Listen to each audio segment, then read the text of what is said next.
Oke. Baik, kita mulai aja ya Bapak sekalian sambil nunggu yang lain untuk bergabung karena waktunya juga udah agak siang karena hari Jumat, nanti mungkin Bapak sekalian ada aktivitas lain terutama yang muslim untuk sholat Jumat. Bismillahirrahmanirrahim. Assalamualaikum warahmatullahi wabarakatuh. Selamat pagi, salam sejahtera untuk kita semuanya. Bapak Ibu, peserta sosialisasi biaya materai hari ini di tajuk kami di kelas pajak mingguan. Yang pertama, marilah kita panjatkan puji syukur kepada Allah SWT di kesempatan yang sangat berbahagia ini di hari Jumat. Semoga berkah. Kita semua yang hadir hari ini masih diberikan nikmat kesehatan, kelancaran, dan keselamatan. Dan mohon titip pesan juga tetap jaga protokol kesehatan, karena bagaimanapun juga pandemi ini masih ada di kita, masih beritanya malah semakin naik. Jadi mari kita sama-sama bareng untuk saling mengingatkan, saling menjaga agar penyebaran pandemi ini segera berhenti. Berikutnya mungkin ada yang belum kenal dengan kami. Perkenalkan, kami dari tim penyuluh dari Kantor Pelayanan Pajak Pratama Tanjung. Saya sendiri Nuryadi, Bapak sekalian, saya dari Kepala Seksi Ekstensifikasi dan Penyuluhan. Di saat ini nanti ditemani oleh tim dari Maskon 1, ada Pak Andi dan ada Mas Karul Anwar, yang akan menyampaikan materi terkait biaya materai seperti yang sudah kami sampaikan di pengumuman. Dan materi ini sangat penting Bapak sekalian karena mulai berlakunya mulai 1 Januari dan ada perubahan yang mungkin sangat drastis dari aturan terkait biaya materai yang sebelumnya. Jadi kami minta tolong nanti Bapak sekalian bisa ikut sampai dengan akhir. Jika ada pertanyaan, silahkan nanti didiskusikan di kelas ini. Dan karena ini yang ada sebenarnya yang kami undang itu hampir semua bendahara, semua notaris, semua bank, mungkin ya karena kesibukan, karena ini udah akhir tahun ya, mungkin waktunya yang nggak pas, tapi karena dari pihak kami ini harus segera untuk kami sampaikan. Kita mulai hari ini kita sampaikan. Kalau ternyata nanti kita ada waktu lagi, mungkin lain waktu akan kita sampaikan kembali. Dan saya juga minta tolong sekalian, nanti habis acara ini, materi yang jelas nanti akan kami share ya Pak Andi ya, share ke Bapak sekalian. Mungkin nanti bisa minta tolong juga untuk bisa di-share lagi ke rekan yang lain yang mungkin akan terlibat terkait masalah biaya materai ini, terutama misalnya perbankan atau notaris. Saya yakin ini akan setiap hari bersinggungan dengan biaya materai. Oke. Untuk menyingkat waktu, mungkin langsung saja Bu sekalian. Jadi nanti ini materi utama akan disampaikan oleh Pak Andi. Ini beliau ini Kepala Seksi Pengawasan dan Konsultasi 1 KPU Pratama Tanjung. Dan selanjutnya nanti akan ada tanya jawab.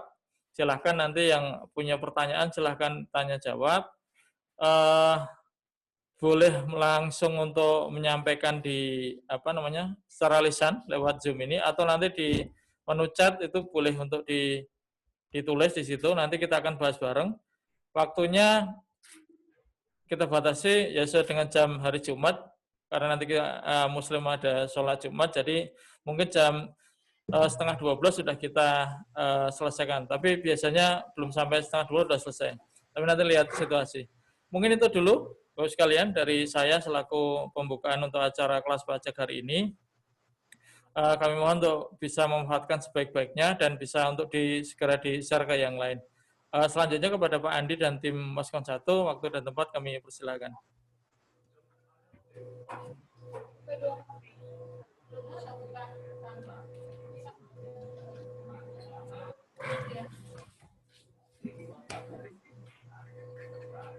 Selamat pagi.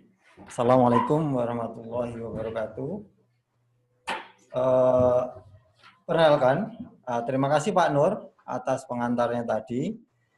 Jadi kita pada kesempatan pagi ini akan membawakan materi mengenai Undang-Undang Biaya Materai yang baru. Jadi undang-undang ini akan segera berlaku tahun 2021, beberapa hari lagi, per 1 Januari 2021.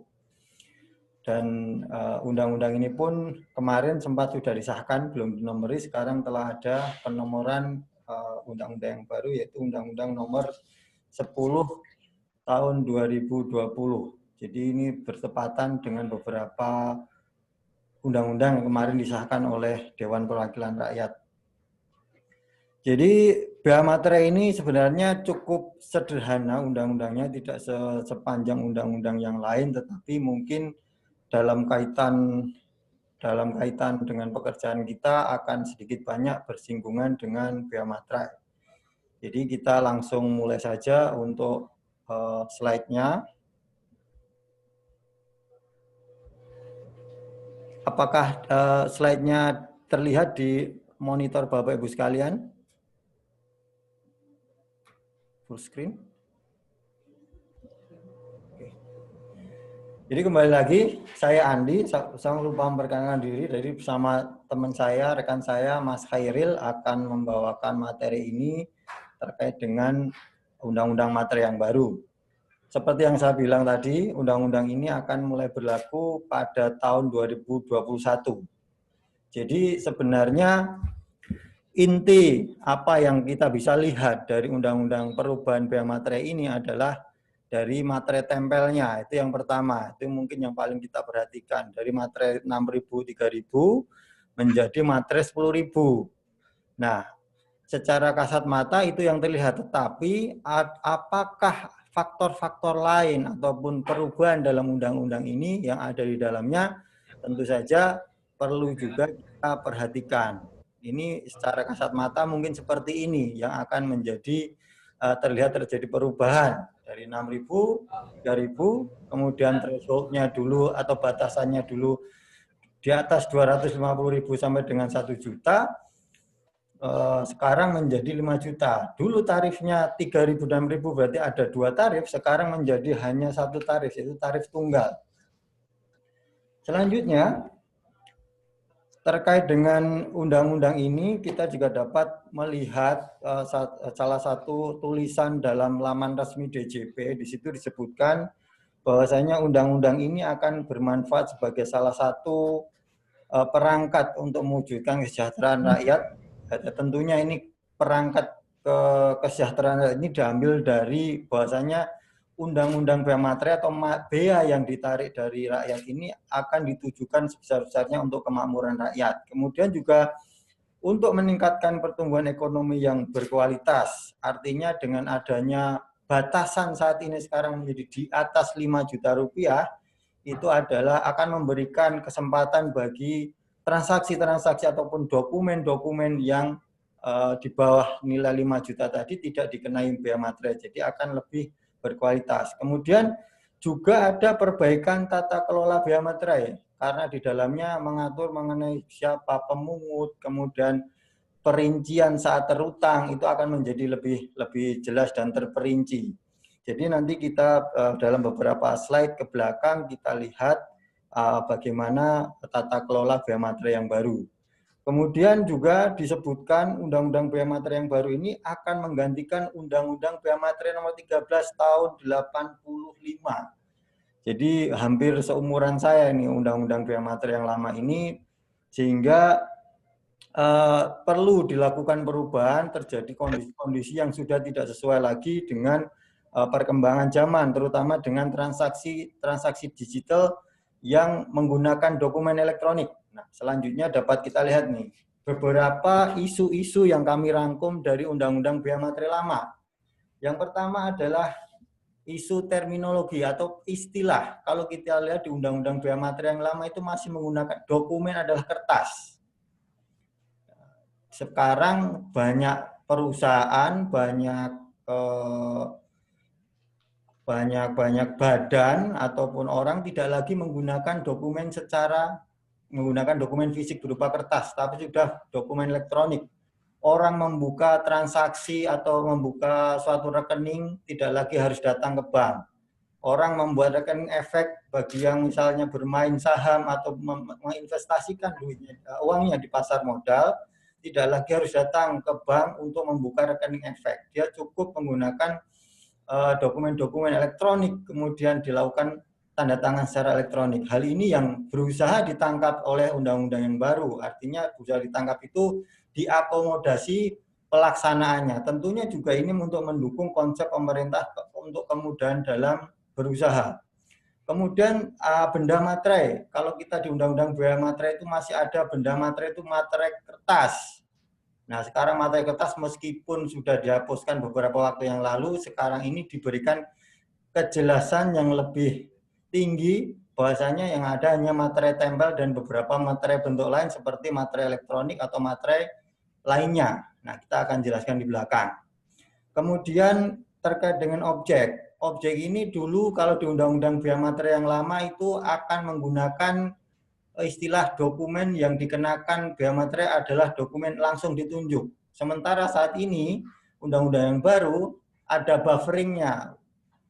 Biaya materai dikenakan atas dokumen yang bersifat general, kemudian dari general ini baru diturunkan kepada yang khusus, kemudian dilakukan klausul pembukaan. Pembukaan artinya akan ada jenis-jenis dokumen baru yang mungkin saat ini belum muncul, yang bisa nanti kita biaya materaikan ketika itu memang diperlukan.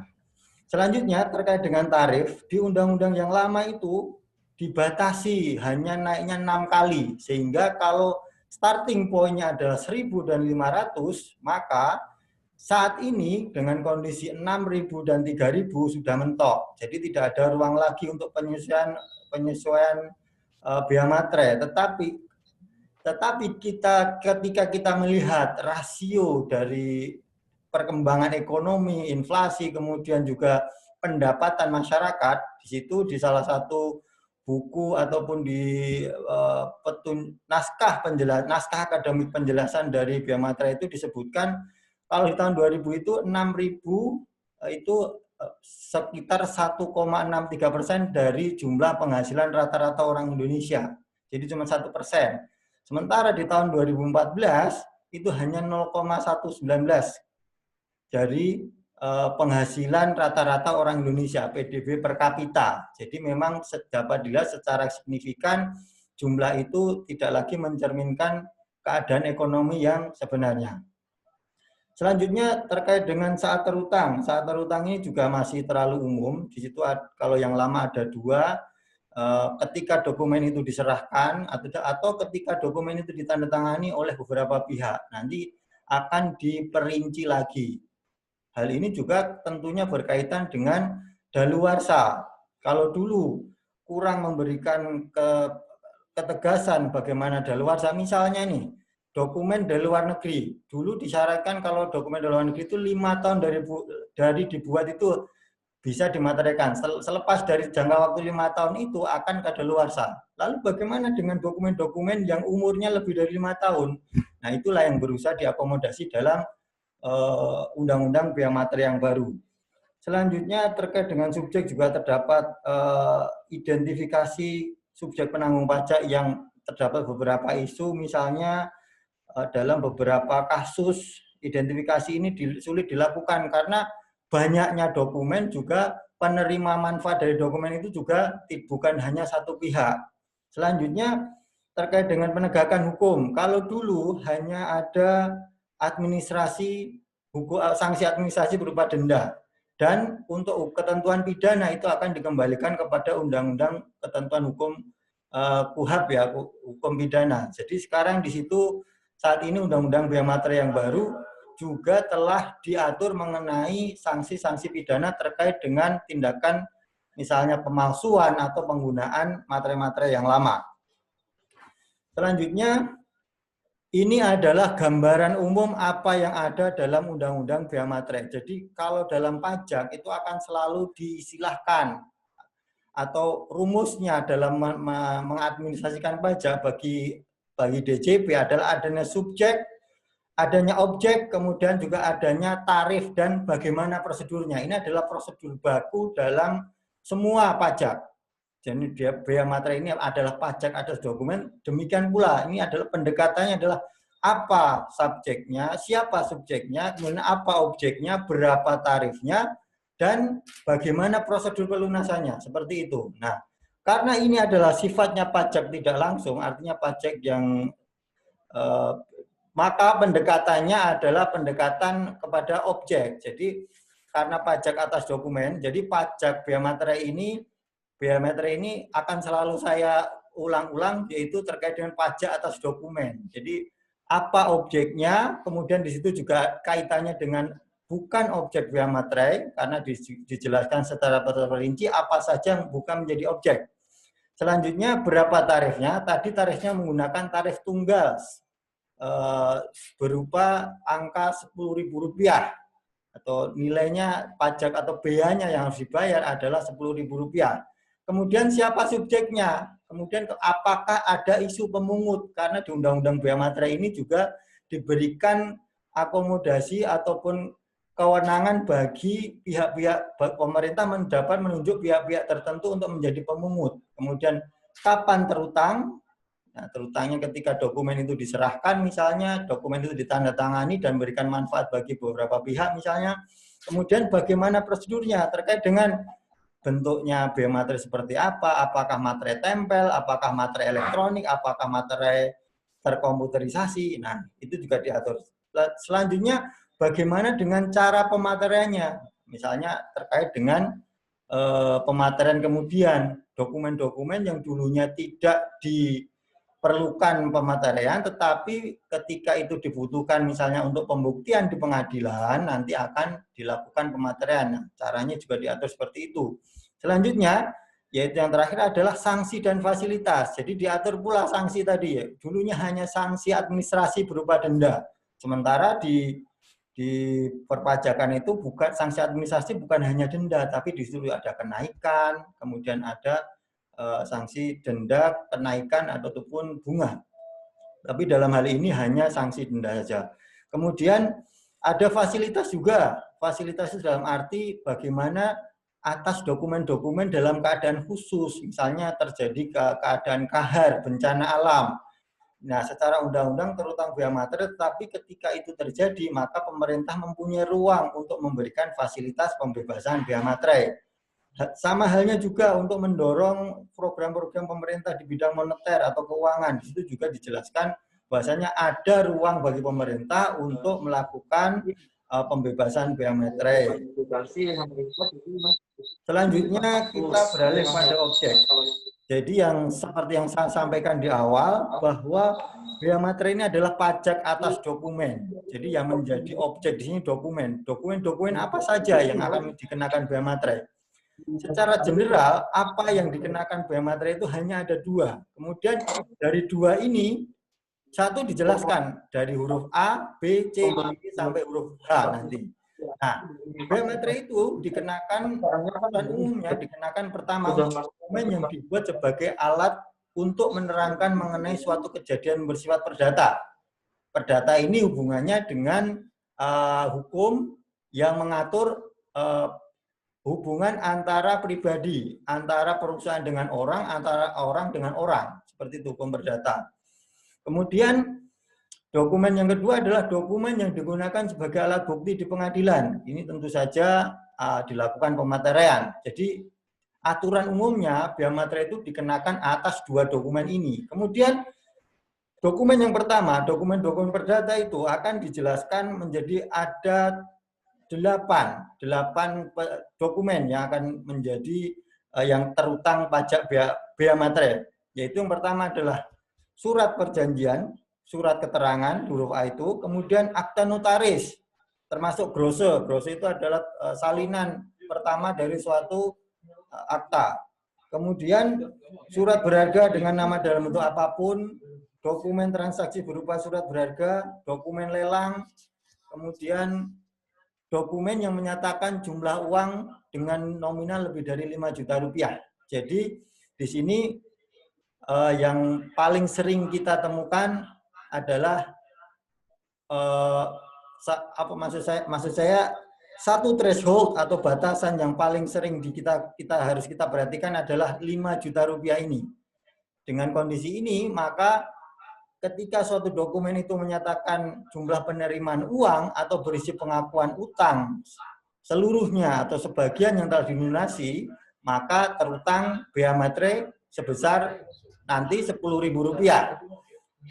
Jadi ini tidak terlalu banyak bergeser dari undang-undang yang lama, tetapi ketentuan mengenai dokumen tadi adalah sesuatu yang ditulis atau tulisan. Ini yang diperluas dalam undang-undang kita untuk mengakomodasi adanya dokumen-dokumen elektronik. Kalau sebelumnya di undang-undang yang lama itu, dokumen itu hanya dituliskan pertama adalah dokumen adalah kertas. Nah, di situ dengan ketentuan ini, maka dokumen itu menjadi sedikit penafsirannya menjadi lebih sempit.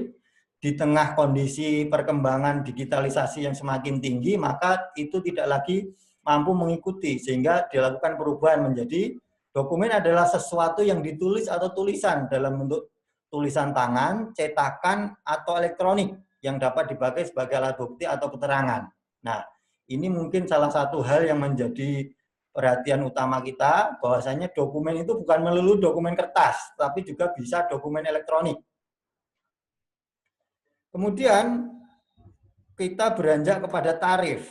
Jadi tarifnya tadi, kalau sampai dengan 2020 ini, ketentuan yang lama, bea materai 3.000 akan terutang untuk dokumen-dokumen yang menyebutkan nilai uang lebih dari 250.000 sampai dengan 1 juta. Itu terutang 3.000. Tapi untuk lebih dari 1 juta akan terutang bea materai sebesar Rp6.000. Ini adalah di Undang-Undang Bea Materai yang lama. Tetapi nanti per 1 Januari 2021, ketentuan ini akan diubah menjadi tarifnya adalah Rp10.000, satu tarif single rate untuk dokumen-dokumen yang menyebutkan penerimaan uang sebesar 5 juta ke atas. Jadi 5 juta Rp1 ke atas. Kalau 5 juta pas belum, karena di undang-undang menyatakan lebih dari 5 juta. Berarti nominal yang lebih dari 5 juta dimulai dari 5 juta Rp1. Seperti itu. Selanjutnya kita sampaikan tadi ketika kita pendekatannya objek, maka juga terdapat pula non-objek ataupun dokumen-dokumen yang tidak dikenakan bea materai. Nah, apa saja dokumen-dokumen itu? Nah, secara garis besar dapat dilihat pada layar. Pertama adalah dokumen-dokumen terkait dengan lalu lintas orang dan barang. Kalau sesuatu berkaitan dengan barang itu pasti tidak dikenai bea materai. Kemudian segala sesuatu bentuk ijazah, kemudian tanda terima gaji yang terkait dengan hubungan kerja, serta surat yang diserahkan untuk melakukan pembayaran. Kemudian juga tanda bukti penerimaan dari kas negara, kas pemerintah daerah, bank, dan lembaga lainnya yang ditunjuk. Selanjutnya juga ada bukan objek yang terdiri dari kwitansi untuk semua jenis pajak dan untuk penerimaan lainnya yang dapat dipersamakan. Termasuk selanjutnya adalah tanda penerimaan uang yang dibuat secara internal organisasi. Artinya suatu PT dalam internalnya dari bagian marketing ke bagian gudang misalnya atau bagian kebendaharanya ya tentunya tidak dikenakan bea materai karena internal organisasi. Kemudian dokumen yang menyebutkan simpanan uang atau surat berharga, pembayaran uang simpanan kepada penyimpan, yaitu bank, koperasi, dan badan lainnya yang menyelenggarakan penyimpanan uang. Jadi kalau nabung, kemudian kita dapat risip, itu enggak dikenakan bea materai, karena memang sudah menjadi pengecualian di sini. Selanjutnya ada surat gadai. Nah, dulunya surat gadai ini hanya dikecualikan bagi perum pegadaian.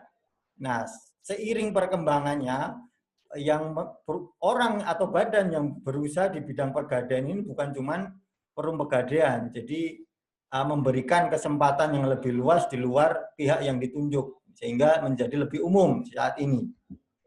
Selanjutnya adalah tanda terima keuntungan, bunga, atau imbal hasil dari surat berharga dengan nama dalam bentuk apapun. Misalnya kita berinvestasi, dapat dividen, dan penerimaan dividen itu tidak dikenai bea materai, karena itu masuk dalam pengertian ini, tanda pembagian keuntungan, ataupun bunga yang kita terima dari bank, misalnya kalau Bapak Ibu sekalian menyimpan uang dalam bentuk tabungan atau dalam bentuk deposito, maka di situ juga tidak akan dikenai bea materai. Kemudian dokumen yang diterbitkan atau dihasilkan oleh Bank Indonesia dalam rangka pelaksanaan kebijakan moneter. Nah, ini juga ini sifatnya lebih kepada high level policy yang ada yang dilakukan oleh Bank Indonesia. Terus terang tentunya tidak banyak dilakukan oleh wajib pajak. Kemudian kita beranjak kepada saat atau kapan sih terutang biaya materai itu? Untuk saat terutangnya suatu biaya materai itu kita di undang-undang yang baru ini, di Undang-Undang Nomor 10 Tahun 2020 ini dijelaskan secara terperinci. Kalau dulunya saat dokumen itu diserahkan atau saat tanda tangan dilakukan, sekarang diperinci lagi untuk setiap jenis-jenis dokumen. Yang pertama, saat dokumen dibubui untuk ditandatangani, biaya materai terutang saat itu. Jadi bacanya biaya materai terutang pada saat pertama dokumen dibubui untuk ditandatangani. Berupa apa aja? Surat perjanjian beserta rangkapnya yang ada tanda tangannya. Kemudian kedua, akte notaris tadi, brose, salinan dan kutipannya yang ada tanda tangannya. Kemudian akta pejabat pembuat akta tanah beserta salinannya. Ini ketika dokumen dibubui untuk ditandatangani, saat itu terutang biaya materai. Kemudian yang kedua, ketika dokumen selesai dibuat, misalnya surat berharga dengan nama dalam bentuk apapun, surat pengakuan utang, surat investasi misalnya, itu kemudian surat transaksi, surat berharga termasuk dokumen transaksi kontrak berjangka. Ini utamanya bisa dilakukan di antar privat, antar pribadi atau antar perusahaan, bisa dilakukan diakomodasi juga dalam pasar modal juga. Selanjutnya dokumen biaya materai terutang pada saat dokumen diserahkan kepada pihak untuk pihak yang dituju. Dokumen diserahkan kepada pihak untuk siapa dokumen tersebut dibuat. Ini tujuannya siapa. Misalnya surat keterangan, dokumen lelang atau dokumen yang menyatakan jumlah uang. Nah, di situ terutang ketika dokumen itu diserahkan oleh satu pihak pada pihak lain. Kemudian yang keempat adalah dokumen yang diajukan ke pengadilan sebagai alat bukti. Ini terus terang tidak ada perubahan dari yang lama. Jadi memang ketika suatu dokumen itu digunakan sebagai alat bukti, maka harus dilakukan pemateraian. Dan yang kelima adalah dokumen yang digunakan di Indonesia untuk dokumen perdata yang dibuat di luar negeri. Misalnya, ini adalah salah satunya kontrak. PT, kita anggap PT apapun. PT A misalkan dia melakukan kontrak di luar negeri dengan misalnya Bayern yang ada di Jerman. Nah, ketika dokumen itu ditandatangani, kemudian akan di luar negeri di Jerman dan akan digunakan untuk keperluan bisnis atau proses bisnis di Indonesia, maka ketika dokumen itu akan digunakan di Indonesia, maka dokumen tersebut akan terutang biaya materai. Selanjutnya kita beranjak kepada pihak-pihak yang terutang biaya materai. Ini ada general rule-nya adalah dua yang teratas.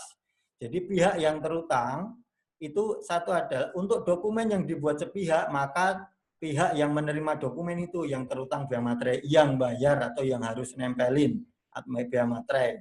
Itu adalah pihak yang menerima ketika dokumen itu dibuat secara sepihak, misalnya untuk pembayaran suatu rekening misalnya, kan penerimanya adalah si konsumennya. Kemudian yang membuat adalah pihak misalnya PDAM ataupun PLN. Kemudian dokumen yang dibuat dua pihak atau lebih.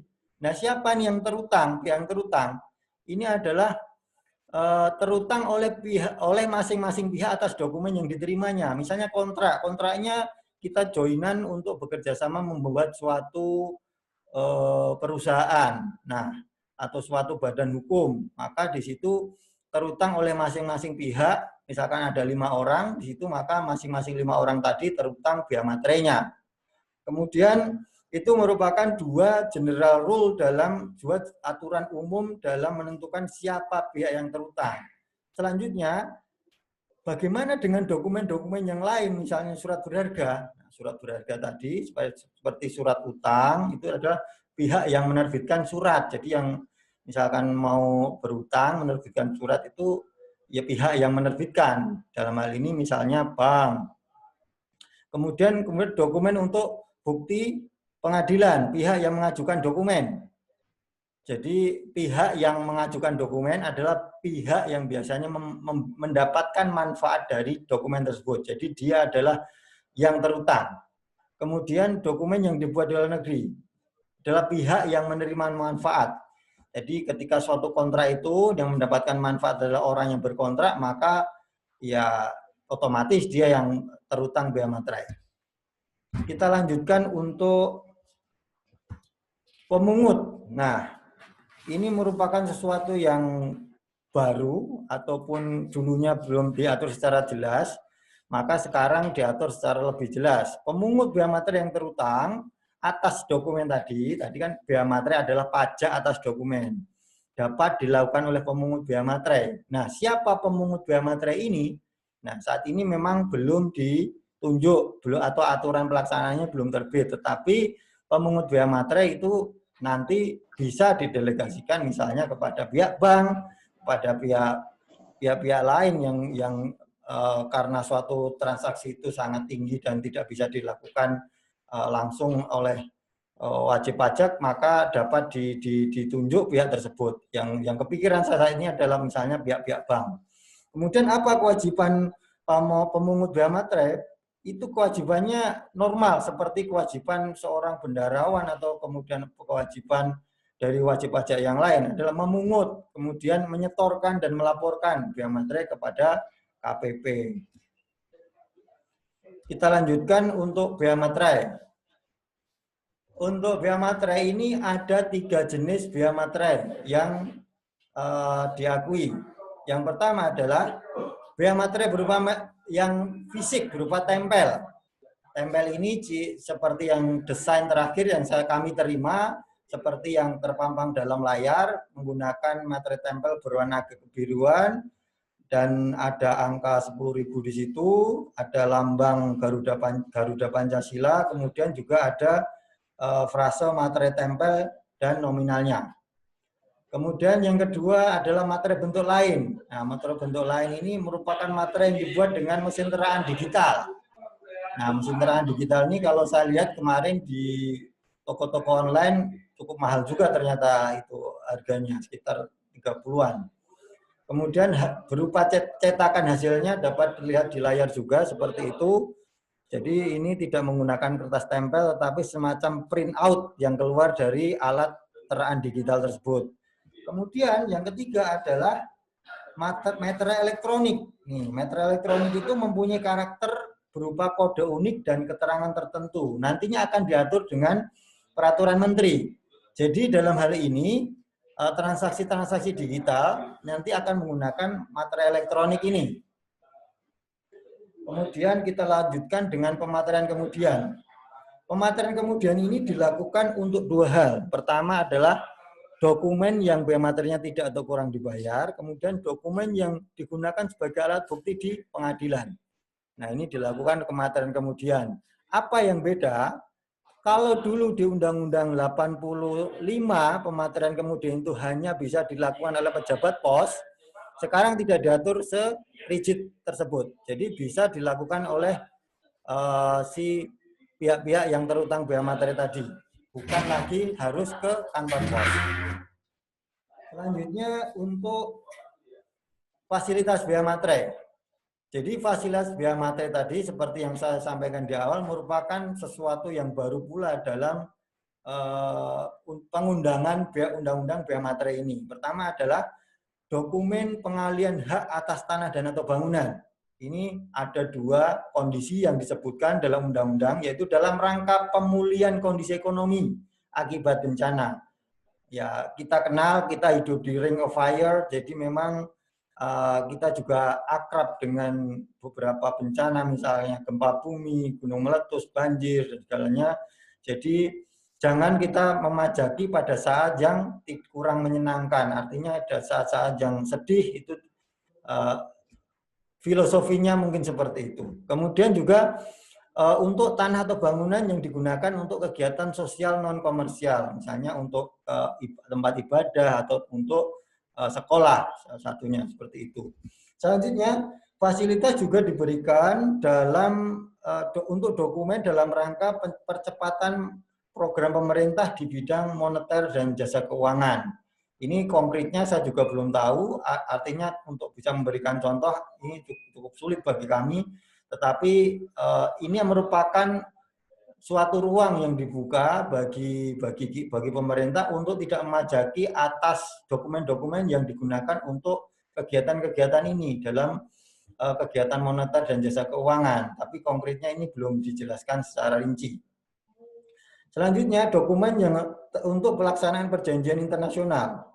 Saya kira ini perjanjiannya adalah perjanjian yang sifatnya antar negara dan bagaimana pelaksanaannya, misalnya dari perjanjian pertukaran informasi perpajakan, apakah terutang biaya materi atau tidak. Nah, kalau ada perjanjian satu dokumen, misalnya dokumen utang yang menyebutkan adanya uang atau penerimaan uang di situ, itu yang seharusnya terutang biaya materai bisa diberikan fasilitas untuk tidak dikenai biaya materai, seperti itu. Kita lanjutkan untuk sanksi administrasi dan sanksi pidana. Kalau dulu sanksi administrasi itu menginduk pada ketentuan, misalnya kalau pematerian kemudian ketika itu atas materai yang tidak atau kurang dibayar itu akan diberikan sanksi berupa denda 200%. Saat ini akan sanksi tersebut diganti menjadi sanksi administrasi sebesar 100%. Demikian halnya juga biaya materai yang dibayar melalui pematerian kemudian adalah sanksinya 100%.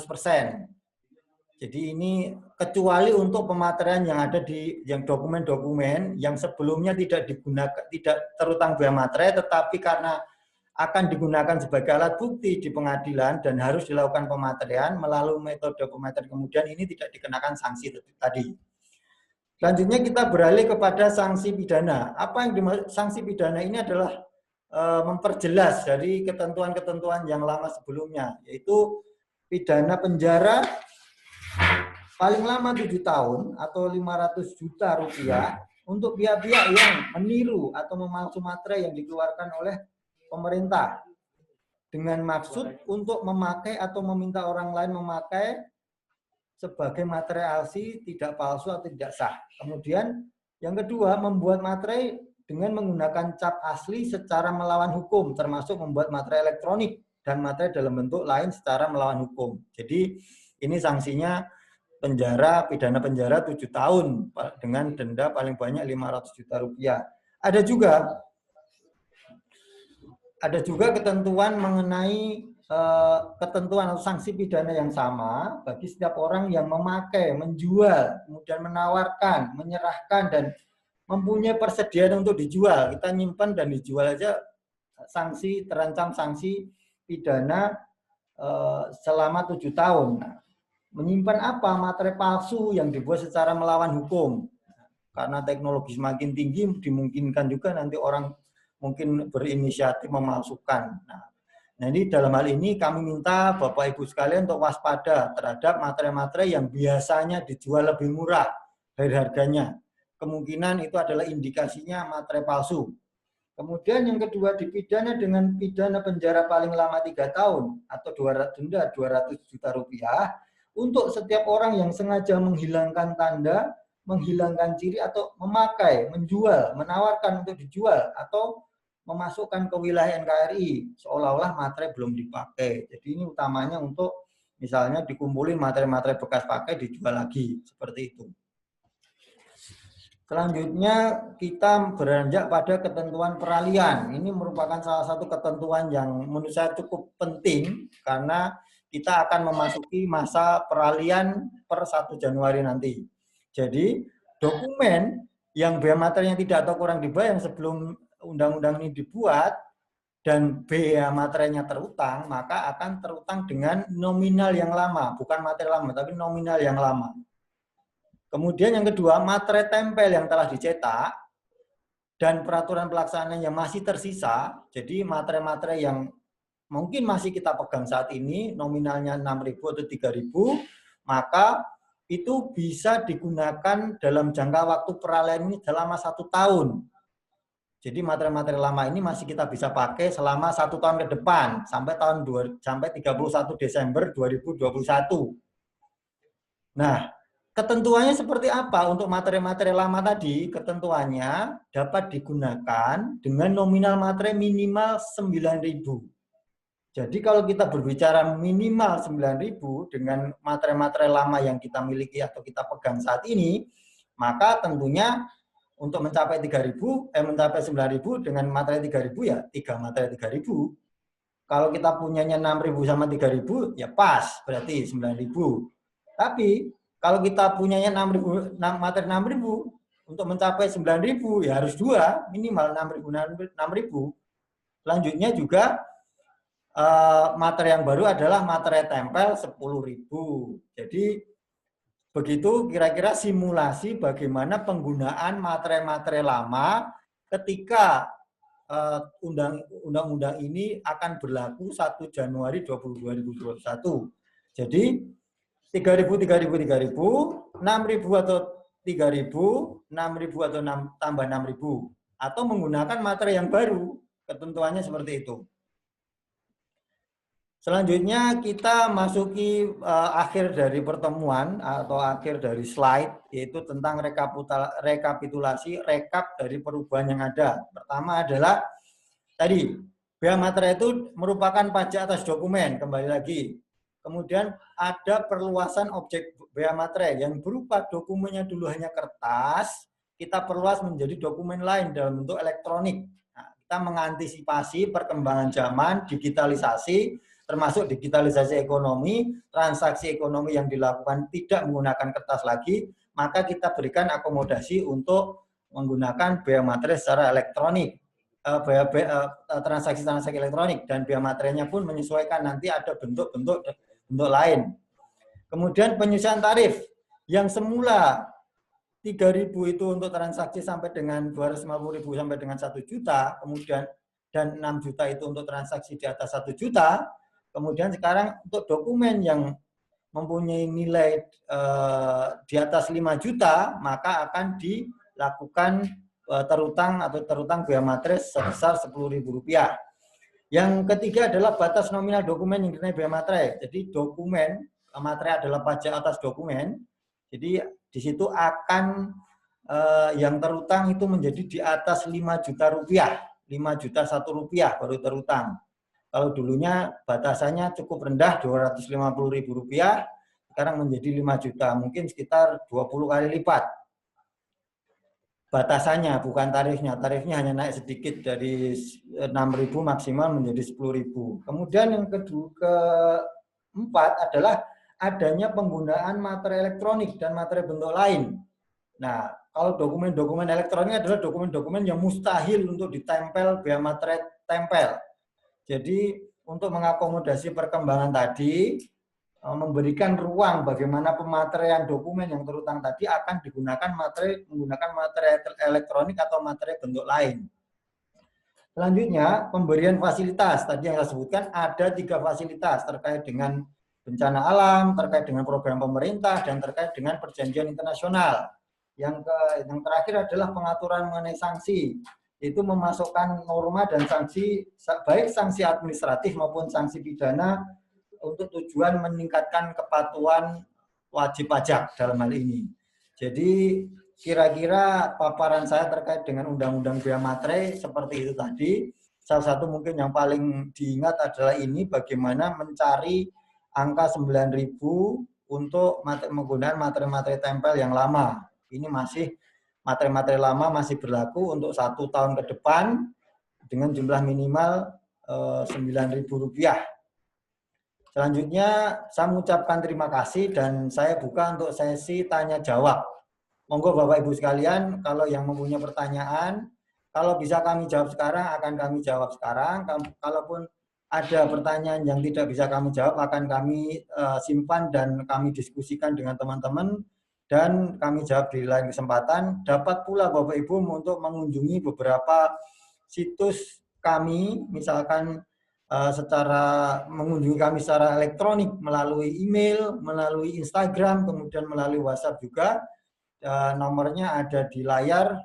Monggo, kami sangat senang hati ketika ada pertanyaan dari wajib pajak. Silakan Bapak Ibu sekalian.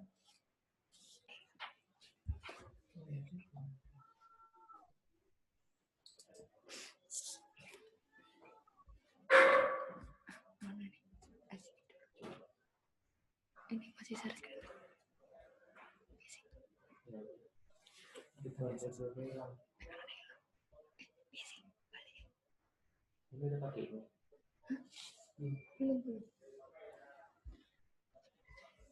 Silakan Bapak Ibu ketika ada pertanyaan atau hal-hal yang perlu ditanyakan mengenai Undang-Undang Bea Materai ini, ya pada intinya bea materai itu akan menjadi Rp10.000 nominalnya untuk dokumen-dokumen dengan nilai minimal Rp5 juta, nilai lebih dari Rp5 juta. Kemudian bagaimana dengan dokumen-dokumen atau materai-materai lama? Materai-materai lama itu masih tetap berlaku sampai dengan 1 tahun ke depan dengan nilai nominal minimal Rp9.000. Jadi kalau Rp9.000 itu dapat kita peroleh dengan 3.000, 3.000, 3.000, atau 6.000 tambah 3.000, atau 6.000 tambah 6.000, atau menggunakan materi yang baru yang 10.000, seperti itu. Jadi secara kasat mata memang seperti ini. Kemudian terkait dengan dokumen elektronik, sistem elektronik itu nanti masih akan ada petunjuk pelaksanaan yang lebih baru lagi. Jadi intinya seperti itu Bapak Ibu sekalian, dan kalau tidak ada pertanyaan mudah-mudahan jelas semua ini. Gimana Ril? Ada yang mau kamu tambahkan Ril? Sudah cukup Pak. Baik, jadi Assalamualaikum Pak. G, silakan Masih, Pak. Pak. Saya dari Bangkalsel cabang Paringin Pak. G. Mungkin usul aja Pak, bahan presentasinya bisa di-share Pak. Siapa tahu nanti kita bisa share juga ke teman-teman Pak. Jadi mungkin bisa share ke teman-teman yang di Baik, tempat nanti saya, kami Pak. minta kepada, baik Mas, nanti kami akan meminta kepada teman-teman bagian ini, bagian admin, untuk melakukan sharing di akhir sesi ini. Jadi telah kami siapkan bentuk yang dapat di-sharing. Iya, makasih Pak. Nggih. Ada lagi Bapak Ibu sekalian? Di ini Pak, di chat. Oh, di chat. Untuk surat yang tidak ada nominalnya menggunakan materi yang lebih 10.000. Jadi ada pertanyaan untuk surat pernyataan yang tidak ada nominalnya. Jadi kita akan kembali ke satu dokumen atau objeknya. Dokumen yang dibuat sebagai alat untuk menerangkan mengenai suatu kejadian yang bersifat perdata. Ini tidak perlu, kalau dokumen-dokumen yang sifatnya perdata tidak perlu ada nilai nominalnya, juga harus juga terutang. Jadi kalau kita lihat yang sebelah kanan, surat perjanjian, surat keterangan, akta notaris, itu belum tentu adalah surat-surat yang mempunyai nilai dalam arti nilai uang disebutkan di situ. Jadi kalau surat pernyataan itu akan, kalau nanti per 1 Januari akan berlaku tarif bea materai Rp10.000. Bagaimana kalau menggunakan materai tempel lama?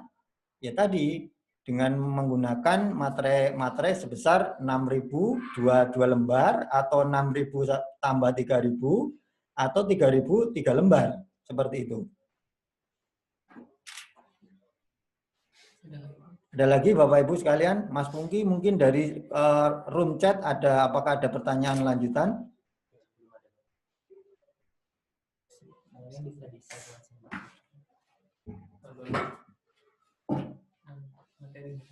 Ya, materi akan segera kami share. Jadi rekan admin kami Mas Pungki akan nge-share materi dan dapat Bapak Ibu sekalian untuk menjadi bahan bacaan yang dapat digunakan ketika nanti diperlukan.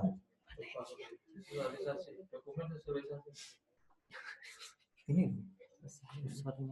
escape aja. Escape aja dulu.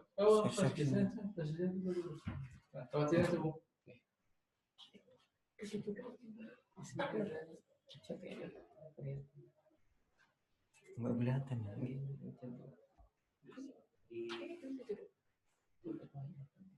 Di insert.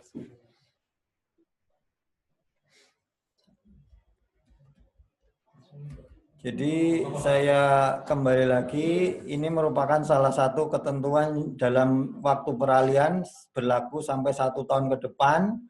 Materi-materi lama akan sangat sayang sekali kalau itu tidak berlaku, sehingga masih diberikan waktu sampai dengan 1 tahun untuk dapat digunakan.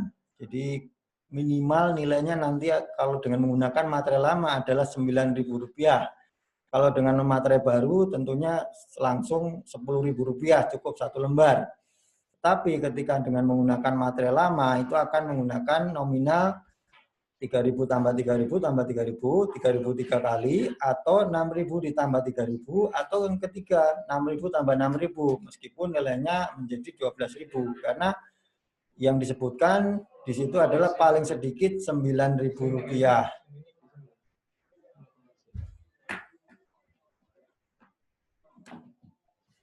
Kalau ada pertanyaan lanjutan, monggo. Kalau tidak, gimana Sumi? Kita cukupkan sekian? Oke. Baik, terima kasih Pak atas perhatian Bapak Ibu sekalian terkait dengan sosialisasi biaya materi yang baru ini. Mudah-mudahan apa yang kami sampaikan akan menjadi bermanfaat dalam pelaksanaan tugas Bapak Ibu sekalian dalam rangka kewajiban pembayaran dan pengawasan dokumen atau pajak-pajak yang terutang atas dokumen. Dan kami berharap juga kita semua senantiasa diberikan kesehatan dan kelancaran dalam mencari rezeki di tengah pandemi ini. Bila taufik wal hidayah. Wassalamualaikum warahmatullahi wabarakatuh. Waalaikumsalam.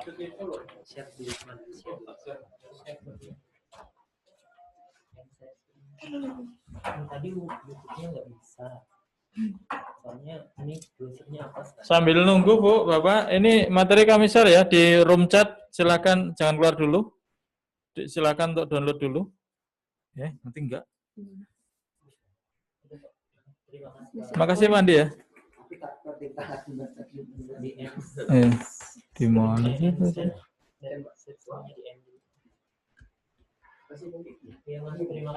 Siap, terima kasih. Sosialisasi mana sih? Ini loh. Oke, boleh sosialisasi. Desktop. PDF-nya Ini bisa kan video juga bisa. itu bisa tadi di Ini bisa. Ini nggak bisa.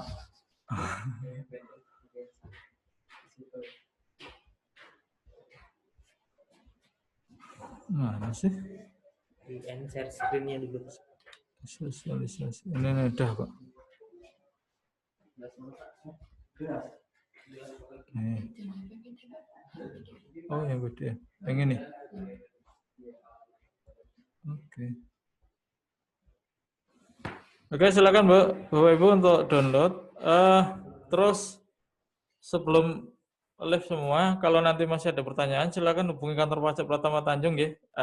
Komunikasi dengan AR-nya. Nanti bisa konsultasi lebih detail. Atau kalau misalnya ada yang perlu untuk sosialisasi lagi, terutama untuk yang PPAT ya, Pak Rian, mohon untuk bisa diinformasikan yang lain. Cuman untuk sosialisasinya, mohon maaf, kami sementara mengikuti protokol kesehatan, tidak bisa langsung face to face, karena ini untuk antisipasi, melalui media Zoom. Jadi kalau misalnya nanti pihak IPAT atau Asosiasi Notaris atau PPAT mau ngundang kita, silakan. Kami sangat senang sekali bisa untuk bersosialisasi ini. Mungkin itu dulu Mas sekalian, silakan untuk yang materinya udah ya, udah tak share ini di Pak Iksan, udah tak share ini ya, yang PDF ini. Silakan untuk di-download dan minta tolong bisa di-share juga ke yang lain ya. Karena ini sangat penting, terutama mulai 1 Januari udah pakai menggunakan materi yang baru. Meskipun masih ada kemudahan, keluasaan untuk sisa materi yang lama masih bisa dihabiskan sampai dengan 1 tahun berikutnya dengan nominal yang disesuaikan. Oke, silakan untuk download semua. Kalau sudah, ini saya mohon undur diri untuk pamit. Terima kasih sekali lagi untuk semua peserta yang sudah hadir. Semoga ini memberikan manfaat dan memberikan penjelasan untuk pekerjaan kita bersama. Sekian, saya akhiri. Wassalamualaikum warahmatullahi wabarakatuh. Terima kasih. Mana, Bung? Ini mana, Bung? Nanti langsung keluar aja. Tutup.